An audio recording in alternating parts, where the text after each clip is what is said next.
Hello, friends. I'm Dana Bristol-Smith with Leap to Success, and I'm so glad that you're joining us today. This is episode 17 of Self-Care in Stressful Times, and today our topic is letting go of unrealistic expectations. I just want to acknowledge that we continue to be in a really unsettling time. We're all facing impacts from the pandemic, and here in California right now, restrictions are being tightened once again because of the spread. We're in a new phase of quarantine. Some businesses or non-essential businesses are closing. You might likely be impacted financially. You are definitely impacted professionally, because I know that many of the folks on these webinars are in helping professions. And that's why we've developed this series, because we want to give you support. We want to give you tools to help lessen the load that you may be carrying for yourself, for those you serve, and for those you love. So I'm Dana Bristol-Smith with Leap to Success. I'm the executive director and founder, and our mission at Leap to Success is to educate and empower women who are overcoming domestic violence, homelessness, and other major life challenges. And we've been working with women overcoming life challenges since our very first program that was started as a volunteer project back in 2008. And we continue to do that today, even more than before in this new online environment. We just launched our first full online Leap to Confidence program yesterday, and we're really excited about that. We'll launch the next one in 2 weeks, and we are staying busy. So this topic of letting go of unrealistic expectations comes at a really good time for all of us on our team, because we set our expectations really high, and I know that you do too. I know that you expect a lot of yourselves, personally and professionally. So this is going to be the first of a several-part series of letting go to help you reduce the stress that you're carrying, reduce the weight of things that you are carrying. So you're going to get some very practical tools and tips and ideas to help you. So I'd like to introduce now my co-host, Kelley Grimes, to say welcome. Welcome, everyone. I'm so happy that you're here with us today. This is a particularly important topic to me because it is something I have been learning about and exploring in my own life for many, many years. And I think it could be a real key for us in this beginning letting go process to look at letting go of unrealistic expectations so that we can really show up in our lives. So thank you for being here with us today. Thank you, Kelley. And next, I'd like to introduce you to Alyssa, who is providing technical support for us, and she'll tell you about how you can engage on this webinar. Hi, everyone. As both Dana and Kelley have said, we're really excited to have you with us here for episode 17 of Self-Care in Stressful Times.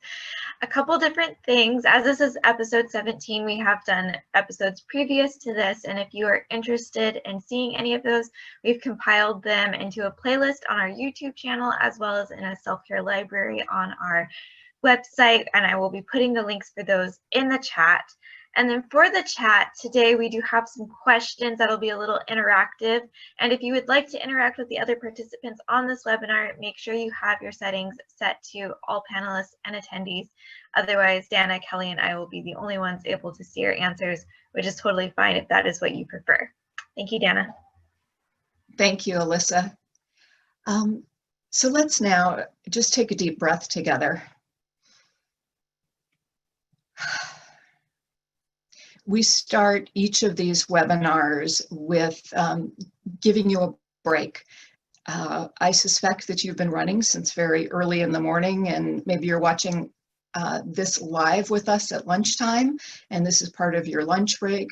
Maybe you're watching it late at night at home on our YouTube channel. Wherever you are, it's important, really important, to have the awareness of what's going on in your body.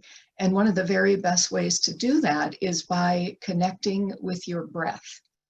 So what I'd like you to do right now is wherever you are seated, settle in so you're comfortable. You might be on a couch. If it's late at night, you might be laying down. I know some folks have even been listening in their cars live on Facebook. So wherever you are, and hopefully if you're in a car, you were parked somewhere safe, so you can go ahead and do this. I'd like you to bring your awareness to the bottom of your feet and feel the support that is beneath your feet right now. And take a nice deep breath in as if you're breathing from the bottom of your feet all the way up to the top of your head. And release it. And go ahead and do that 2 more times. Deep breath in and release.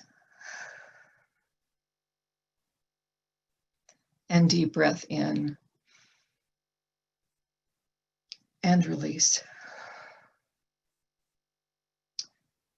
We're going to walk through a modified body scan.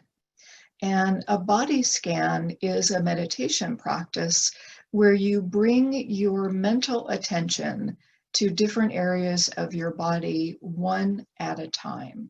And it's something that you can take a very long time with. And it's something that you can't even do before you go to sleep at night that can help you sleep better through the night. But I'm going to walk you through a brief body scan. So if you're comfortable, go ahead and close your eyes. And just, again, feel your feet and bring your awareness to your feet and just breathe normal breaths during this process. But make sure that you're breathing. So bringing your awareness to the bottom of your feet, feeling your toes, the ball of your foot, and the heel of your foot.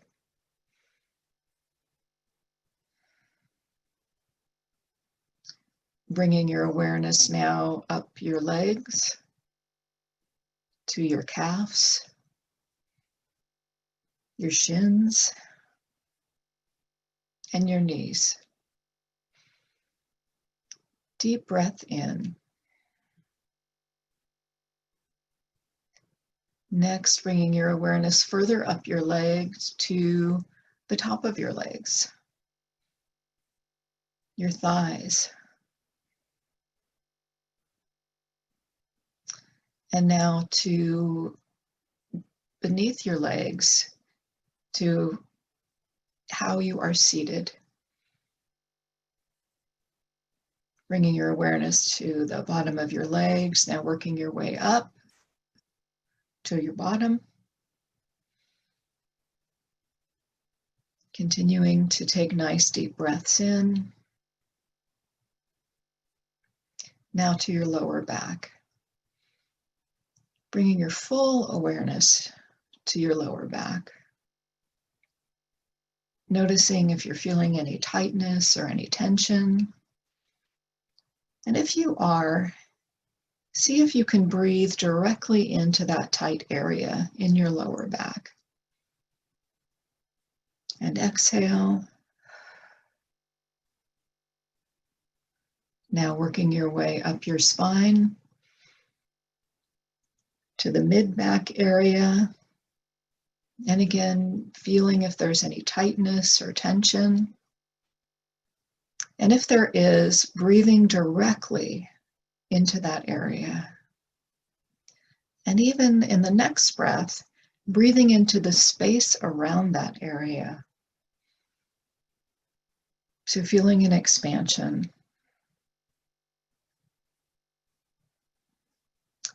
And on the next breath in, bringing your awareness to higher up in your back.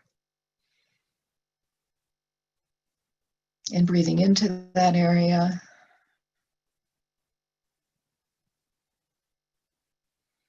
And now breathing directly into the area between your shoulder blades. And if you're feeling any tightness or tension in that area, breathing directly into that area. And releasing it. And on this next breath, breathing into the space around that area of tightness or tension, and releasing it. And taking another nice deep breath in to that area between your shoulders where many of us carry a lot of tightness and tension. And if it feels comfortable, moving your shoulders around a little bit and just loosening up.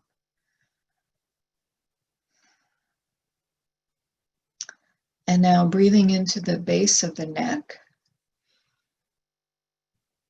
and exhaling. And breathing further up the neck to the base of the head.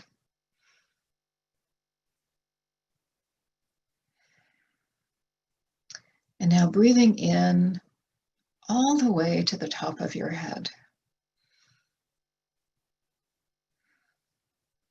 Good. And go ahead and do that one more time. Breathing in to the top of your head and letting it go.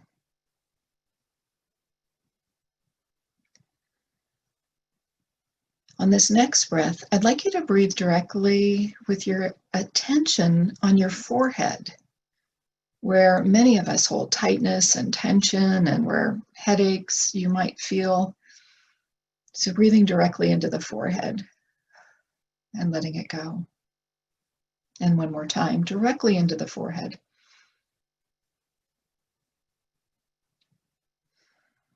Very good.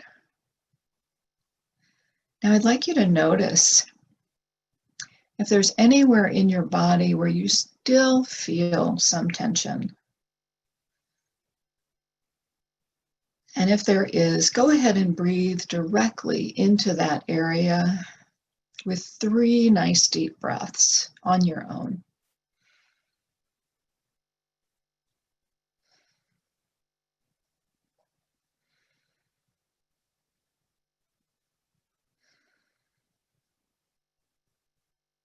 Very good.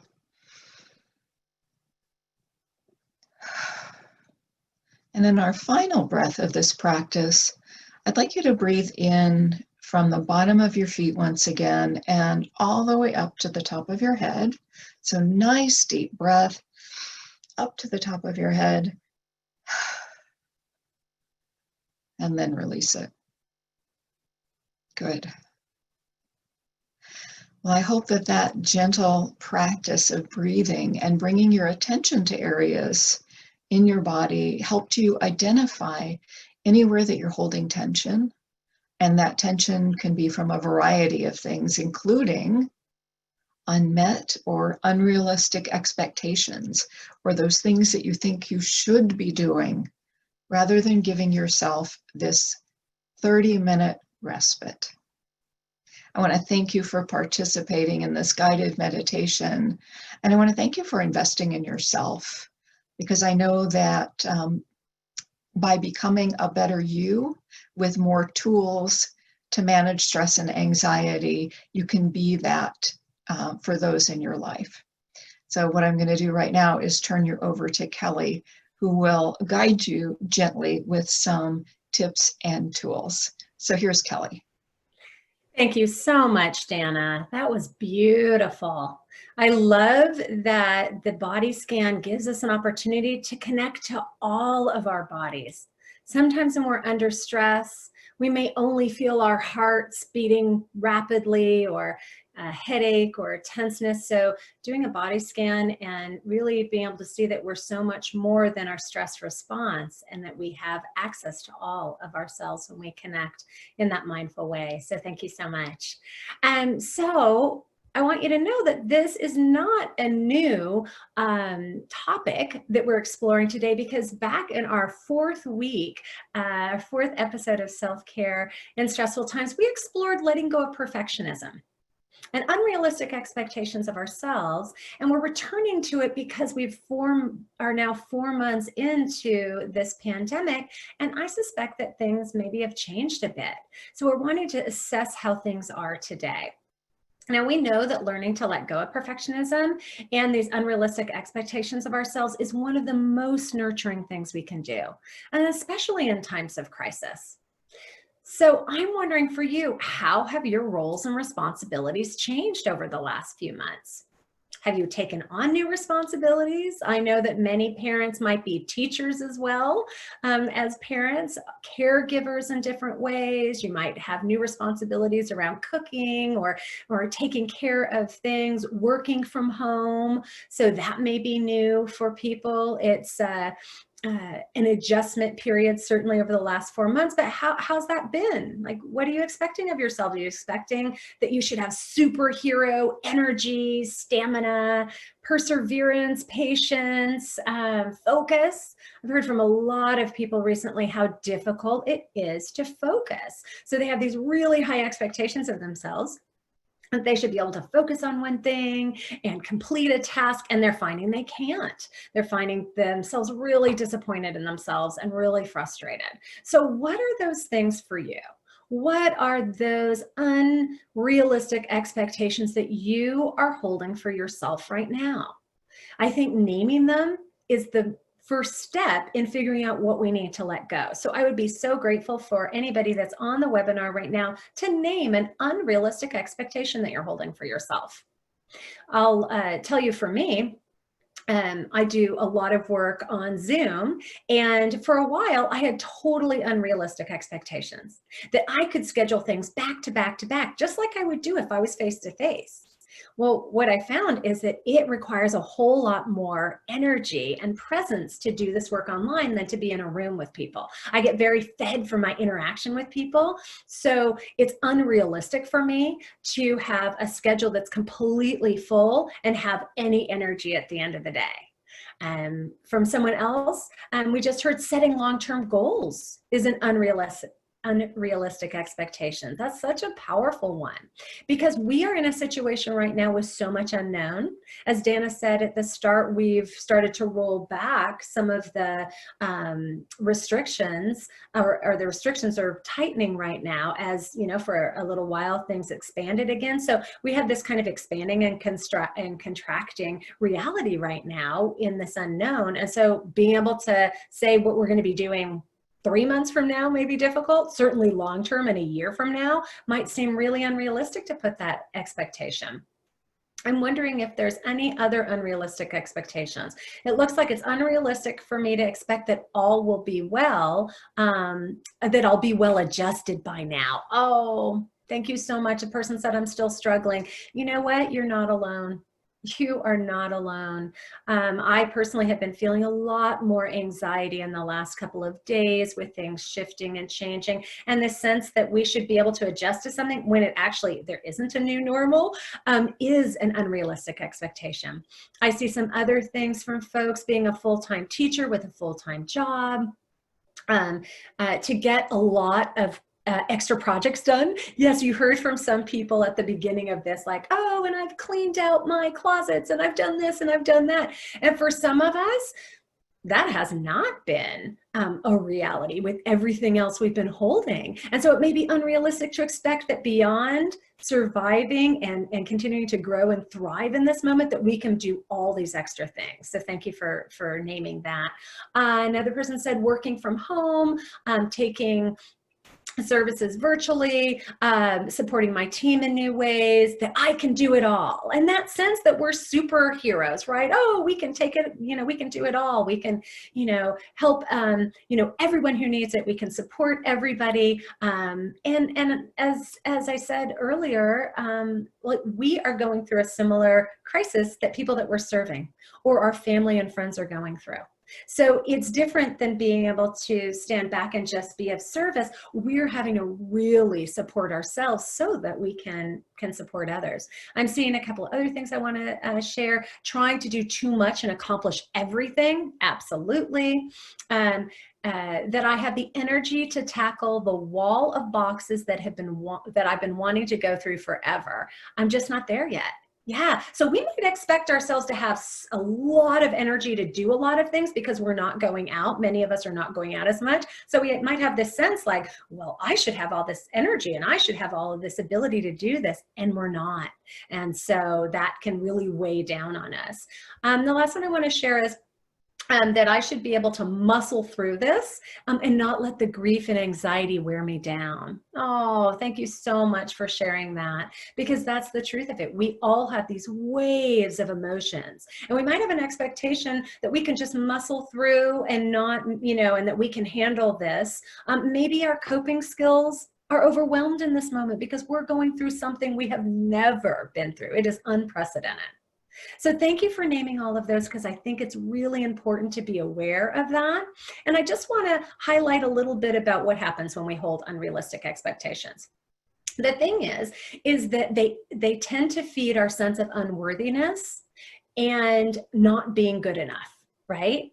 That's a really dangerous place to be in when we have expectations we can't meet, and we don't meet them because they're unrealistic, and we feel bad about ourselves. It ends up undermining our confidence in ourselves, our belief in ourselves. It ends up starting that critical negative thinking. We judge ourselves. And when we do, we rarely acknowledge ourselves for what we've done, and we just focus on what we haven't done. So it moves success into kind of an all or nothing. And at this moment, that is not going to be a supportive and nurturing thing for us to do. It ends up showing in our very long to-do list. And when we don't complete everything on our to-do list, we feel like a failure. And this creates more stress in our lives and reinforces that we're not good enough. And none of that is helpful for us. Because it sets up this habit that we then care for everyone else in our lives, and don't prioritize ourselves. Because if we don't have value and worth, and we give our value and worth to being of service to others, that's the only way that we do it. It sets us up then to be in this habit of taking care of everybody else and not prioritizing ourselves. And we've heard from people that is not a solution to our own health and well-being and deep and profound care. We have to shift that. So I am going to invite us to break that habit. We might have to consciously let go of these unrealistic expectations. And the first thing we could let go of is anything that comes after should. If we find ourselves saying, I should do this and I should do that, we need to stop and we need to go back to choice, right? What are we choosing in this moment? We also, if you think at this point that you should be available to everybody at all time, you might choose to let that go. If you think that you should be able to make everyone happy, you might also choose to let that go. If you think that you have to work 24/7 because you're working for your family and you're working at home and that you need to be on working all the time, you might choose to let go of that unrealistic expectation. It's not sustainable. You are not going to be able to continue. This is a marathon. We're seeing over and over again that it's a marathon, and it is going to require us to pause, to let go of these unrealistic expectations and focus more on what we choose in our lives versus what we think we should do. So I ask you in this moment, what unrealistic expectation are you ready to let go of? Are you ready to name here today that you are ready to let go of? I let go of an expectation that I should have enough energy to do back-to-back things, and that I instead am going to choose to plug in time where I can go outside, where I can take a break, where I can breathe, where I can meditate. So I'm going to let go of that. What are you going to let go of? Sometimes when we name it out loud, it gives us the energy and the motivation and the accountability. Someone said that they're going to let go of needing to be productive. That's excellent. That's a beautiful one. Because the fact is, as I said, just showing up here, just showing up and surviving this very difficult time is incredibly productive. It's amazing. It is actually a way, this resilience that we all have within us is a thriving, which is incredibly productive and amazing. So we can reframe what productive looks like and acknowledge ourselves. Acknowledging ourselves can be such a powerful tool to transform that. Are there other things that people want to commit to today to let go of? Any unrealistic expectation? Someone else said, I let go of feeling like I should be on top of everything. Yes. What does that even mean? When the ground is shifting underneath us the way it is right now, how could we be on top of everything, right? We're just not going to. So, another thing I invite people to let go of is that we should be able to focus the way that we used to. Whatever our expectations were of ourselves before this COVID, we need to reassess because life is different. So what can we expect of ourselves now? Someone else shared that they're going to let go of shoulding myself. So always telling ourselves that we should do this and we should do that. That's beautiful.